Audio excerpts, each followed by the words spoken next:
আসসালামু আলাইকুম। আমি মোহাম্মদ ইসরাফিল রনি। আমার নিকনেম অনেকে আইমান রনি হিসেবে জানেন। আমি আজকে কথা বলবো হচ্ছে মৃত্যু নিয়ে। আসলে কি জানেন, মৃত্যুটা না অদ্ভুত একটা জিনিস। কখন কবে কার মৃত্যু আসবে কেউ বলতে পারে না। এক ক্ষণিকের দুনিয়াতে আপনি আমি আজকে আছি, কালকে নাও থাকতে পারি। এই যে আপনার আজকে আপনি আমি কত কিছু সাজাচ্ছি, অফিস যাব, এখানে যাব, ওখানে যাব, এইটা করব, ওইটা করব, আদার্স হচ্ছে আমি জজ হব, ব্যারিস্টার হব, কত কি, তাই না?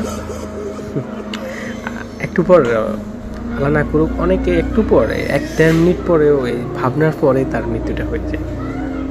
মালাকুল মাউত কখন আসে কার জন্য কেউ বলতে পারে না। আমরা আসলে মৃত্যুটাকে ভুলে যাই পৃথিবীটা মায়া পড়ে, তাই না? আসলে আমাদের মাঝে মাঝে যদি মৃত্যুটাকে আমরা স্মরণ করি না, আর এই কবরের জীবনটাকে, বাস্তবতাটাকে আমরা যদি স্মরণ করি না তাহলে আপনার পৃথিবীর প্রতি একটু মায়া থাকবে না। কারো সম্পদ আমরা কেড়ে নিব না, অহংকার করব না, কারো পিছে লাগবো না, কারো সমালোচনা করব না। একটু জিনিস ভেবে দেখেন, আমি অহংকার করতেছি, কী নিয়ে অহংকার করতেছি? কী নিয়ে?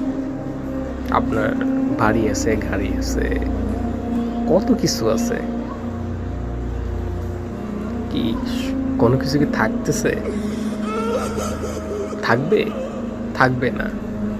আজকে আপনি মারা যান, কালকে এইগুলা আপনার আত্মীয় স্বজন, পাড়া প্রতিবেশী অথবা আপনার এই পরিচিত অথবা আপনার কাজিন, বড় ভাই, ছোট ভাই, ছেলে মেয়ে এগুলো ভোগ করবে।